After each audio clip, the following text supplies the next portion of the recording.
भारत माता की, भारत माता की, भारत माता की। मैं मेरा भाषण शुरू करने से पहले ये नन्ही सी गुड़िया भारत मां का रूप लेके आई है। मेरी तरफ से बहुत बहुत अभिनंदन बेटा, शाबाश।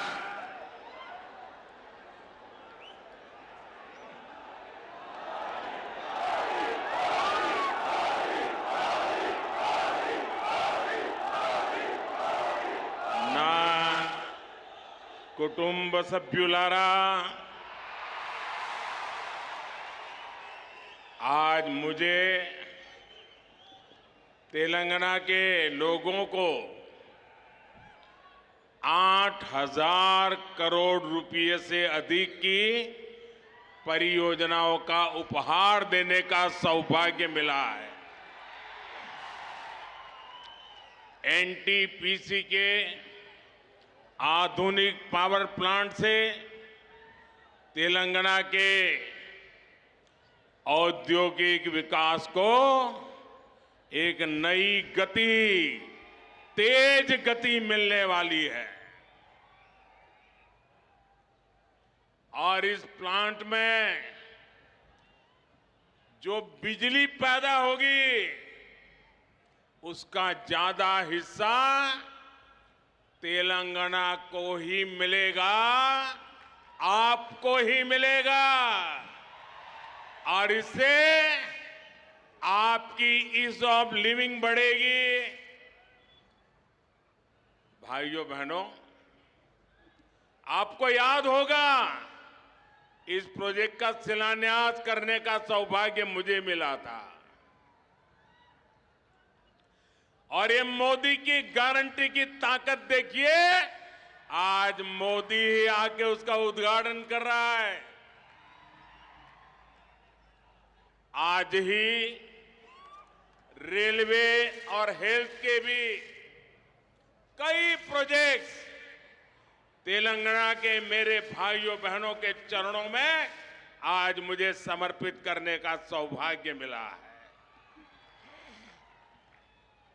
इनसे तेलंगाना के लोगों के क्रिटिकल केयर की सुविधा मिलेगी और कनेक्टिविटी भी बढ़ेगी।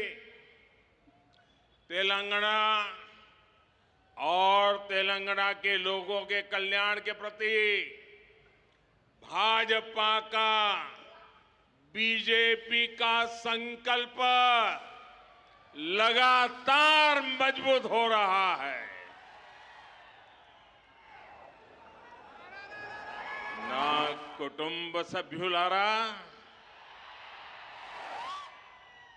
आज सबसे पहले मैं निजामाबाद की माताओं, बहनों, बेटियों को धन्यवाद देना चाहूंगा। और आज यहां इतनी बड़ी तादाद में माताएं बहनें स्वागत करने, आशीर्वाद देने आई, उससे बड़ा जीवन का सौभाग्य क्या होता है। तेलंगाना की मेरी बहनें एक बड़ी क्रांति का हिस्सा बनी है। तेलंगाना की मेरी बहनों ने इतिहास बनाया है।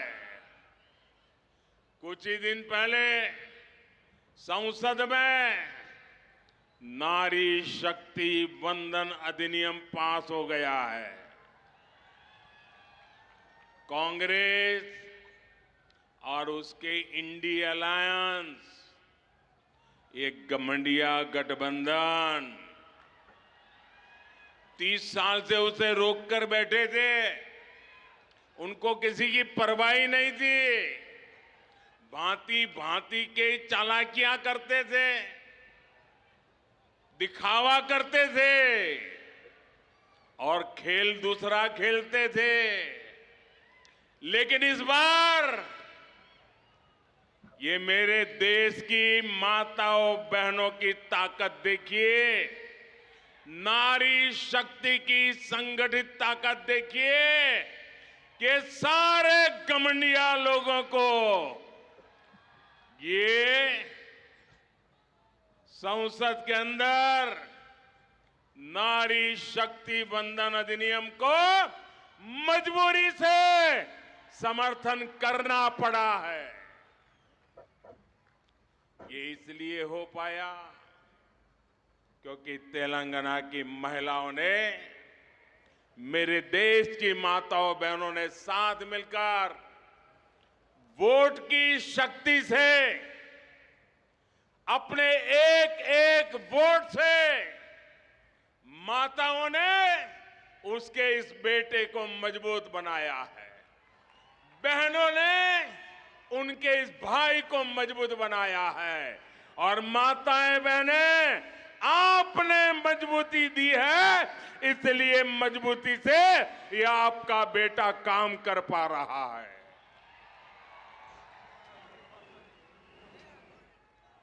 ना कुटुंब सभ्युलारा, तेलंगाना वो राज्य है जिसने देश के विकास में हमेशा अपना योगदान दिया है। आप भारत की प्रगति के आधार है। तेलंगाना में चारों तरफ टैलेंट ही टैलेंट है। जब दुनिया में इतनी बड़ी कोरोना महामारी आई तो तेलंगाना ने भी वैक्सीन बनाकर पूरी दुनिया में भेजी। तेलंगाना के लोगों में विकास की जो एस्पिरेशन है उसे मैं भली भांति समझ सकता हूं। अभी मैं देख रहा था, क्या वाइब्रेंसी थी, क्या ऊर्जा थी, क्या जुनून था। मेरे साथियों, आपको 100 सलाम।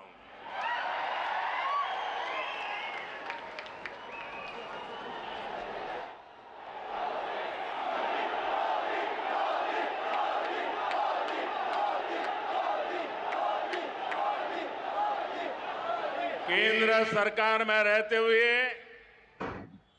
हम तेलंगाना के लिए जितना कर सकते हैं वो हम लगातार कर रहे हैं। आपको याद होगा ना,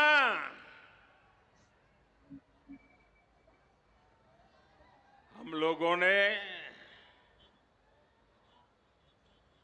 निजाम की हुकूमत, देश तो आजाद हुआ था लेकिन हमारा ये हैदराबाद और ये सारा इलाका आजाद नहीं हुआ था। निजाम अड़ंगे लगा करके बैठा था कि नहीं बैठा था? बैठा था कि नहीं बैठा था? एक गुजराती बेटा सरदार वल्लभ भाई पटेल, उसने ताकत का परिचय दिया और आपकी आजादी को पक्का कर दिया। आज दूसरा गुजराती बेटा आपकी समृद्धि के लिए आया है, आपके विकास के लिए आया है, आपकी भलाई के लिए आया है। हमने तेलंगाना में नेशनल हाईवेज, नई रेल लाइनों, नए अस्पतालों का निर्माण किया है। भाजपा सरकार ने यहां बीआरएस सरकार को तेलंगाना के विकास के लिए भारी धनराशि भी दी है, लेकिन दुर्भाग्य से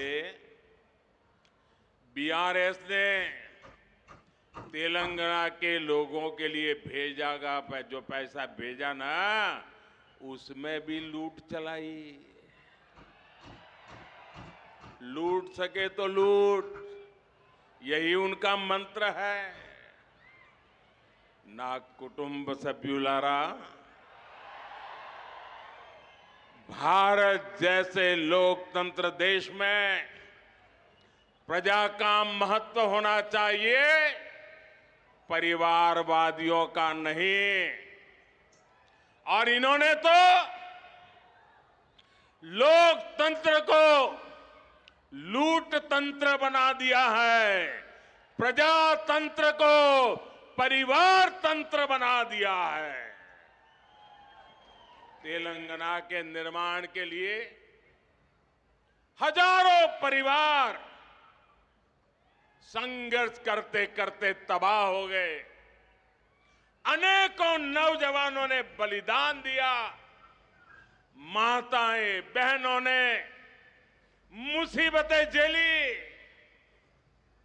लेकिन एक परिवार ने सब कुछ कब्जा कर लिया और उन परिवारों को कोई पूछने वाला नहीं है। तेलंगाना में बस एक ही परिवार ने यहां के लाखों परिवारों के सपनों पर कब्जा कर लिया है। वर्तमान तेलंगाना में या तो केसीआर खुद है, या उनके बेटे हैं, या उनकी बेटी है, या उनके भतीजे हैं, या उनके भांजे हैं, या चाहे उनके ससुराल वाले हैं। कोई बचा ही नहीं है, बस यही काम, लूटो। क्या आपने कभी सोचा है कि वो कैसे आपके एक वोट का उपयोग केवल अपने परिवार को अमीर बनाने में कर रहे हैं? इन लोगों ने तेलंगाना में भाई भतीजावाद और भ्रष्टाचार को बढ़ावा दिया है। ना कुटुंब सभ्युलारा, परिवारवाद का सबसे बड़ा नुकसान देश के युवा को उठाना पड़ता है। जब पूरा सिस्टम एक परिवार की सेवा में लगा रहता है, तब वो परिवार सिस्टम में टॉप से लेकर बॉटम तक उन्हीं लोगों की भर्ती करता है जो उनके करीबी हो। तेलंगाना के नौजवानों को वो अवसर नहीं मिलता है। फिर किसी भी महत्वपूर्ण पद पर तेलंगाना के तेजस्वी युवा को भी कोई मौका नहीं मिल पाता है। इन लोगों से अलग बीजेपी एक ऐसी पार्टी है जो किसी विशेष परिवार के बजाय सामान्य मानवीय और उसके परिवार के लिए काम करती है। ना कुटुंब सभ्युलारा, तेलंगाना के लोगों को ये कांग्रेस से भी बहुत सावधान रहने की जरूरत है। ये तो बड़े खिलाड़ी हैं, इनको देश समाज कुछ लेना देना ही नहीं है। और पूरा हिंदुस्तान कांग्रेस को नकार चुका है, नकार चुका है। और आप तो जानते हैं, कांग्रेस जिस राज्य में से एक बार जाती है, फिर उसका सरकार में वापस आना बहुत मुश्किल हो जाता है। और इसलिए कांग्रेस की कोशिश किसी भी तरह वोटों का बंटवारा करने का कॉन्ट्रैक्ट लिया है, और बीआरएस कांग्रेस को वोटों का बंटवारा कराने के लिए तिजोरी खुली करके बैठ गई है। पर्दे के पीछे खेल चल रहा है, बैकडोर एंट्री। ये बीआरएस और कांग्रेस की भरपूर चल रही है। इसके लिए वो राज्य की अन्य कमजोर पार्टियों को अपना सहारा बना रहे हैं।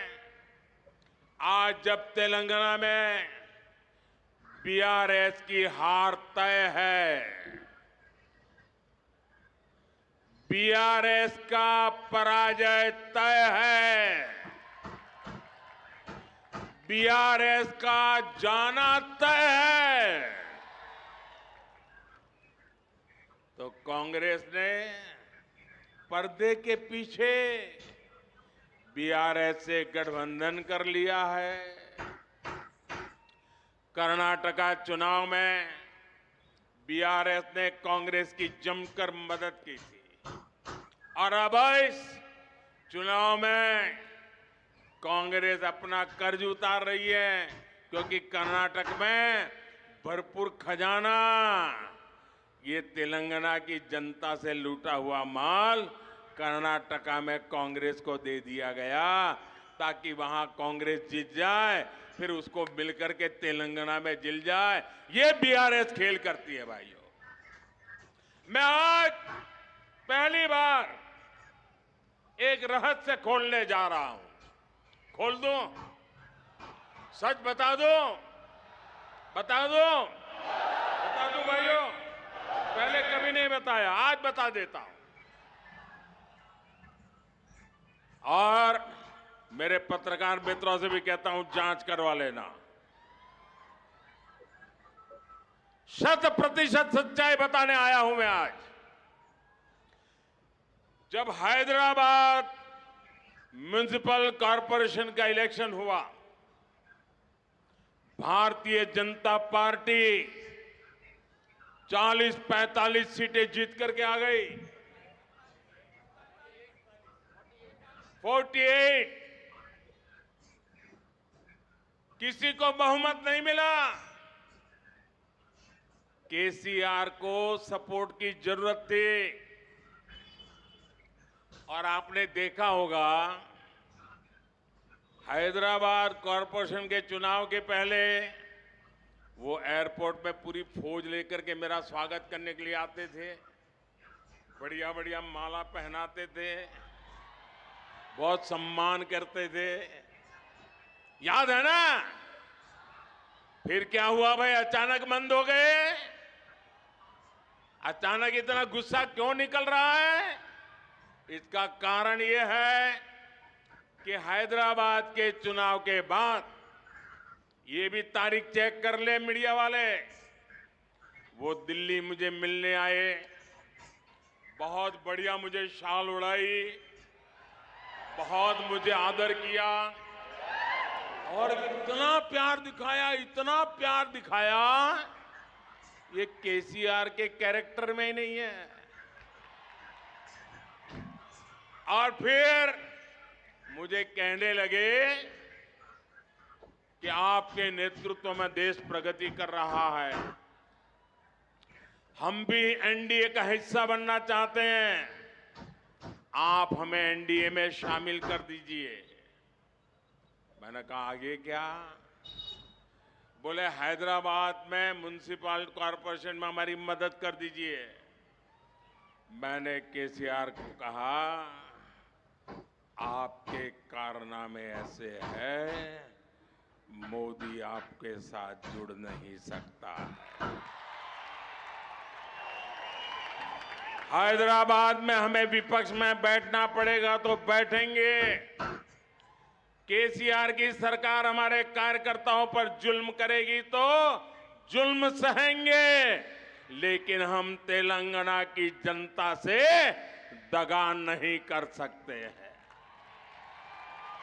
भले तेलंगाना की जनता ने हैदराबाद में हमें पूर्ण बहुमत दे दिया, लेकिन 48 सीट भी तेलंगाना का भाग्य बदलने की शुरुआत है। और मैंने उनसे हर प्रकार से मदद करने का इनकार कर दिया, उनको एनडीए में एंट्री देने से इनकार कर दिया।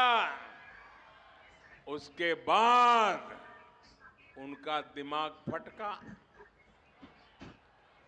फिर तो वो भांति भांति से दूर भागने रहे।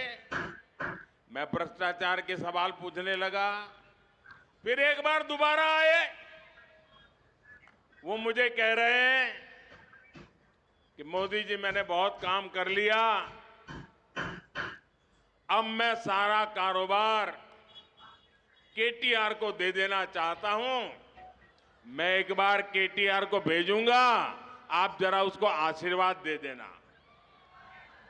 ये उन्होंने मुझे कहा।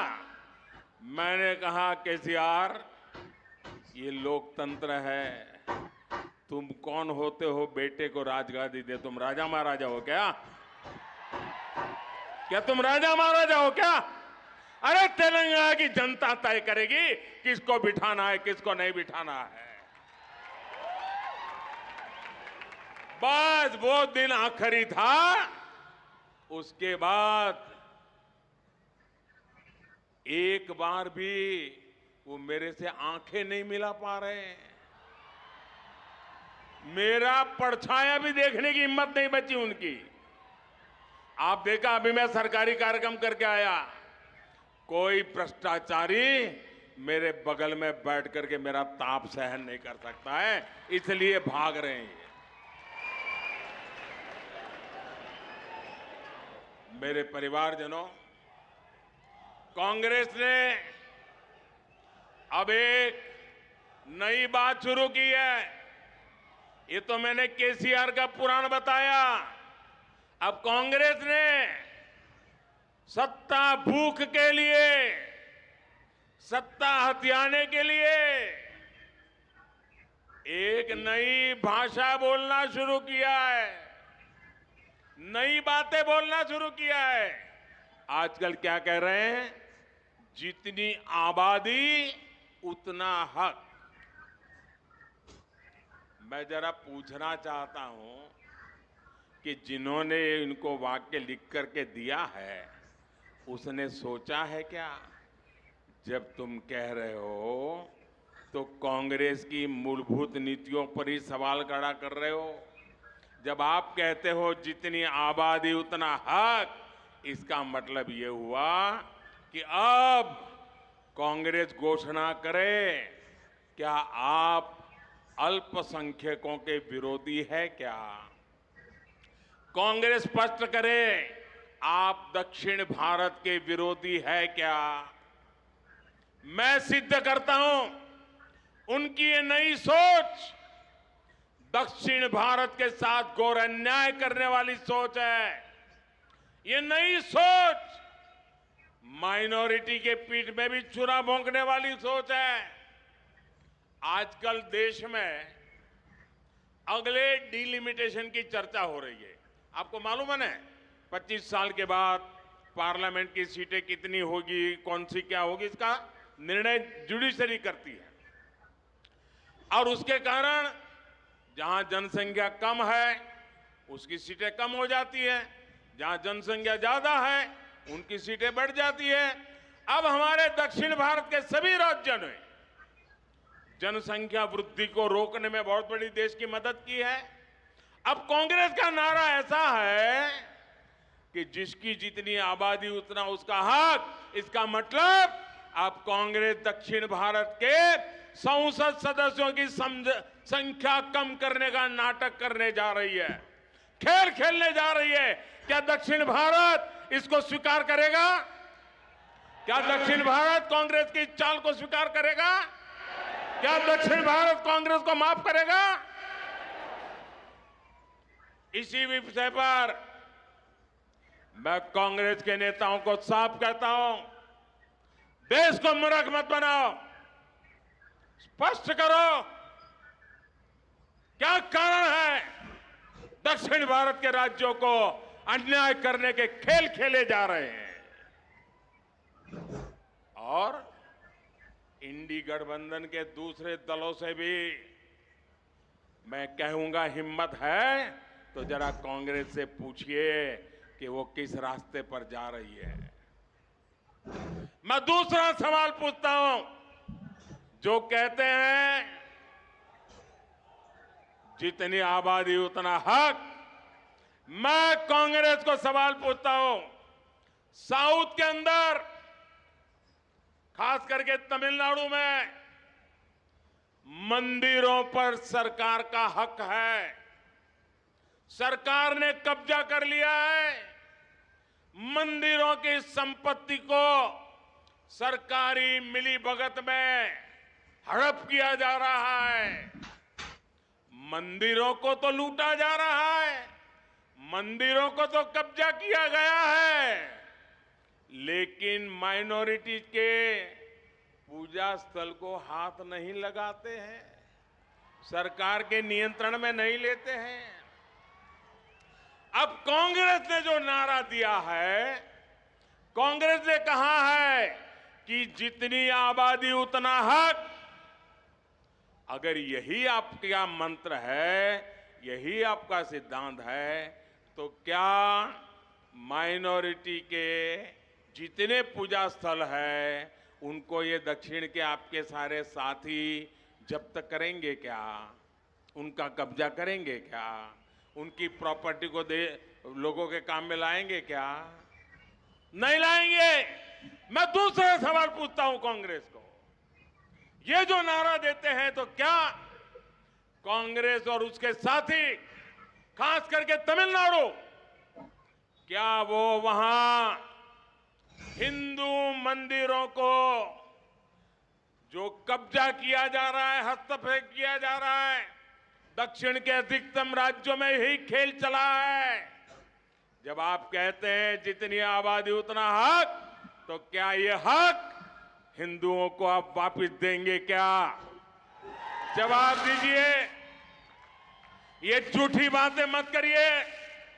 लोगों को भ्रमित करने का खेल खेलना बंद कर दीजिए। कांग्रेस को, इंडी अलायंस को इस बारे में भी अपना स्टैंड साफ करना चाहिए।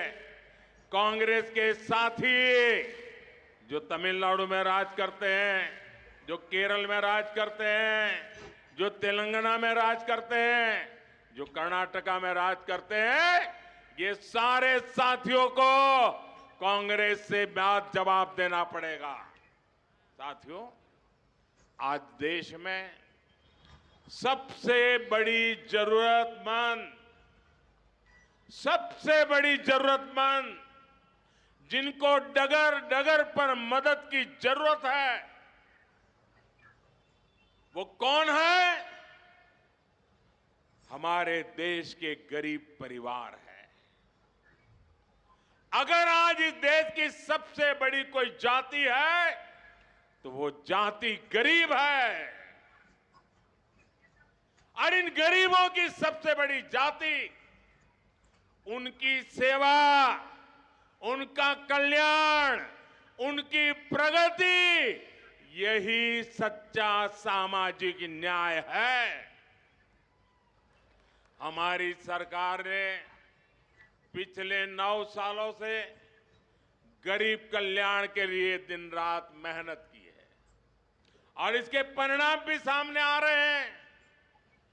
नीति आयोग की रिपोर्ट कहती है कि 5 वर्ष में 13.5 करोड़ लोगों को गरीबी से बाहर लेने का पवित्र काम हमने किया है। और इसलिए मेरे लिए तो जाति अगर कोई है, देश की सबसे बड़ी जाति कोई है तो गरीब है। और अगर गरीब को गरीबी से बाहर निकालेंगे ना, तो ये देश समृद्ध होने से कोई रोक नहीं पाएगा। और यही मोदी का सपना है, यही मोदी की गारंटी है, यही मोदी का संकल्प है और यही मोदी की साधना है, यही मोदी की तपस्या है। और मैं अन्य सभी राजनीतिक दलों से भी आज आह्वान करता हूं, हाथ जोड़ करके मैं देश के सभी राजनीतिक नेताओं को, सभी दल के मुखियाओं को, सभी पॉलिटिकल पार्टियों को कहता हूं, आइए, आजादी के 75 साल हो गए, आइए गरीबों के कल्याण पर विचार करे, गरीबों की भलाई के लिए विचार करे, गरीबों की भलाई के लिए योजनाएं बनाए, गरीबों के उत्थान के लिए काम करे।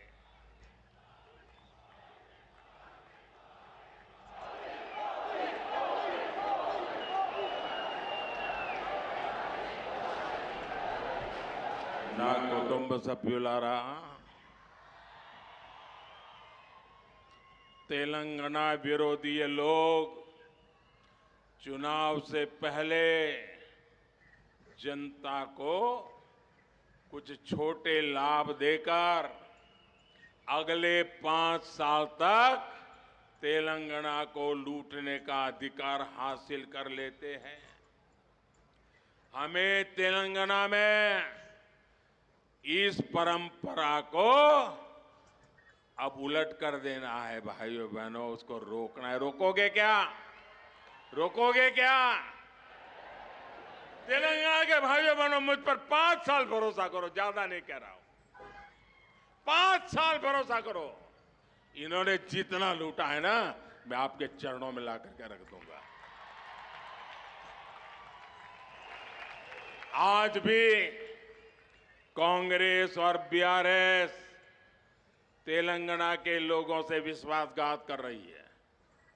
कई राज्यों में कांग्रेस ने चुनाव से पहले ऐसे ही बड़े वादे किए और अब उन्हें पूरा करने के लिए 15 अलग अलग शर्त रख रही है।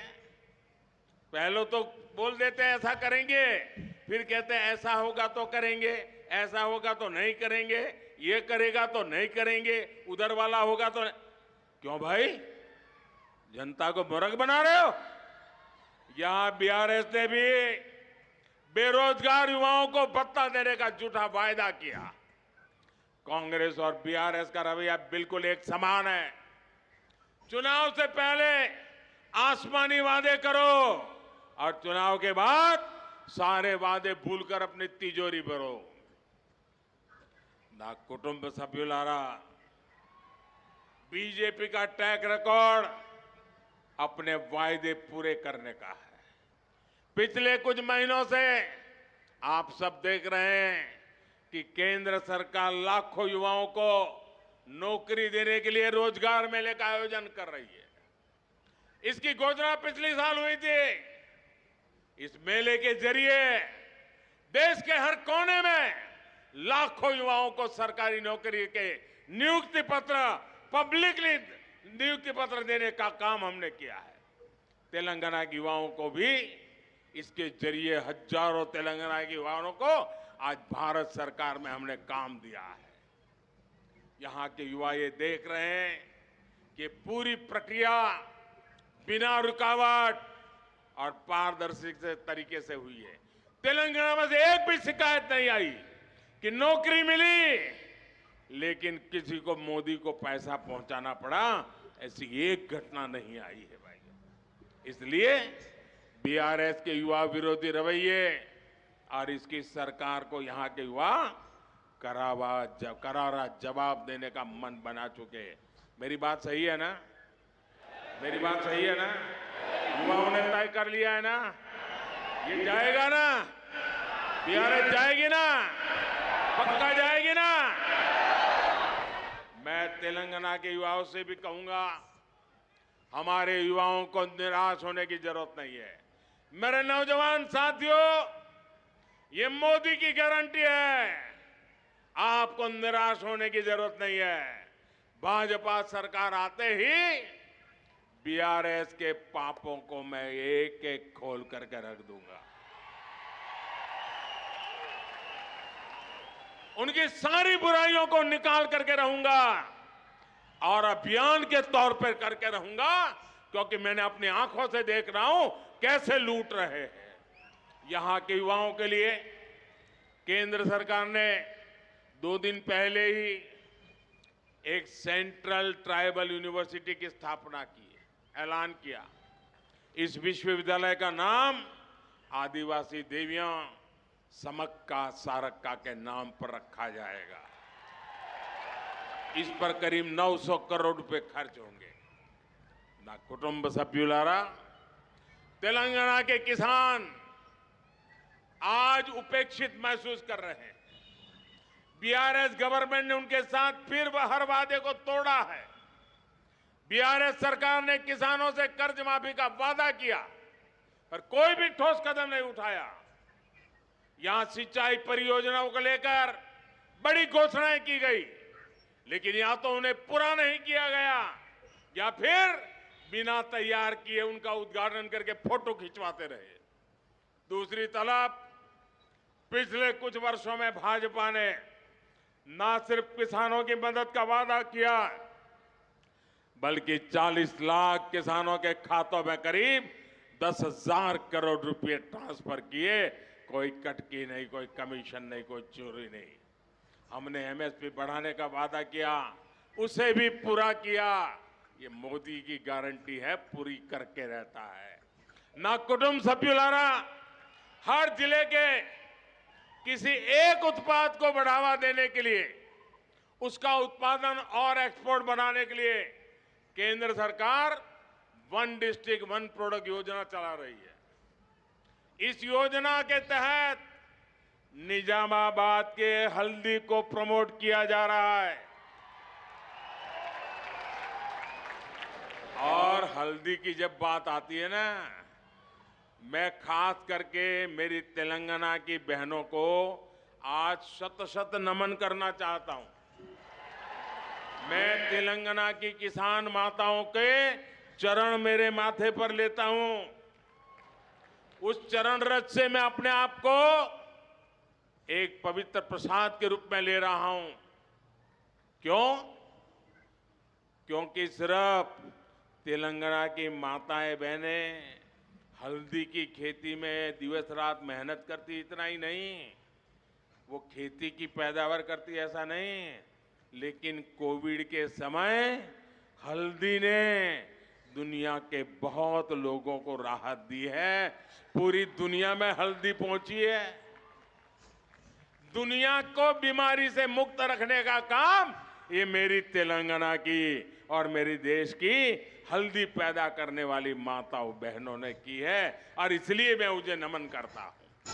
और इसलिए महबूबनगर में ही मैंने इससे जुड़ी एक बड़ी घोषणा की है। हमने किसानों से किया एक और वादा पूरा कर दिया। हल्दी उगाने वाले किसान भाइयों के लिए, उनके विकास के लिए अब देश में नेशनल टर्मरिक बोर्ड, उसका गठन किया जाएगा। ये बोर्ड हल्दी की उपज को देश और दुनिया के अलग अलग हिस्सों में विस्तार देने में मदद करेगा। इस निर्णय का बड़ा लाभ तेलंगाना के किसानों को भी होगा। मैं एक बार फिर तेलंगाना के किसानों को, निजामाबाद के किसानों को और खास करके हल्दी के खेत में काम करने वाली मेरी लाखों माताओं बहनों को आज टर्मरिक बोर्ड के लिए बहुत बहुत बधाई देता हूं। ना कुटुंब सभ्युलारा, आप बीजेपी को एक मौका दीजिए। मुझे आपकी सेवा करने का मौका चाहिए।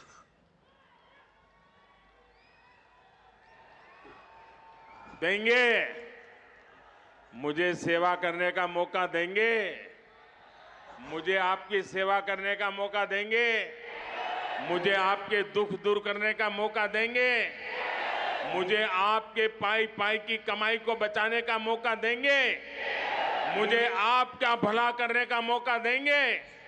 मुझे तेलंगाना के तरुणों का, नौजवानों का, यूथ का भला करने का मौका देंगे? आपका ये ऐसा उमंग मेरा वादा है। जो कहा है वो करके रहूंगा। हम दिखाएंगे कि तेलंगाना कितनी ऊंचाई पर जा सकता है।